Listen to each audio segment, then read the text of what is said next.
नवकिशोर दास विजु जनता दल समय स्वास्थ्य मंत्री थिले एवं जेतेबेले तांको गुली करी हत्या करागला सारा राज्य रे एहाकु नै चर्चा हला।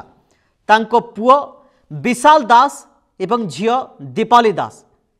नवदास को मृत्यु पर दीपाली दास विधायिका हेले।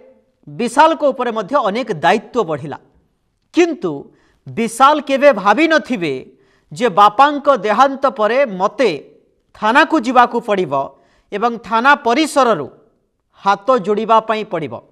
सेभली दृश्य देखिबाकू मिलिछि।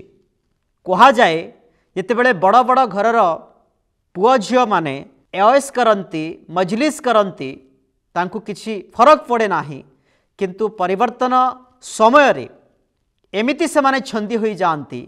एमिति चित्र सामना को आसे जार गोटे ज्वलंत उदाहरण होउछि विशाल दास को क्षेत्र में देखिबाकू मिलिछि।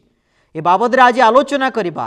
बापा थिबा बेले सुरक्षा दउथिले, बापा चली गला परे एवे एका ए बाबद रे आलोचना करिबा। किंतु किछि पॉइंट आमे आपन के सामने रखिछु। विशाल दास को पई एक प्रकार सतर्क घंटी कहिले हुए तो भूल हो नाही।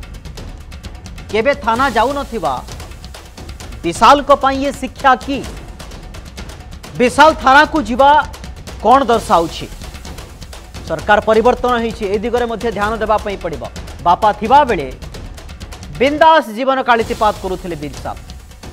नवीन को चिठी को विशाल भरोसा करि पारिबे तो दीपाली और विशाल को अड़ुआ आगो को बढ़िबो कि विशाल दास को पई यदि आमे कहि पारिबा ये गोटे सतर्क घंटी कहिले हुए तो भूल हेबो नाही।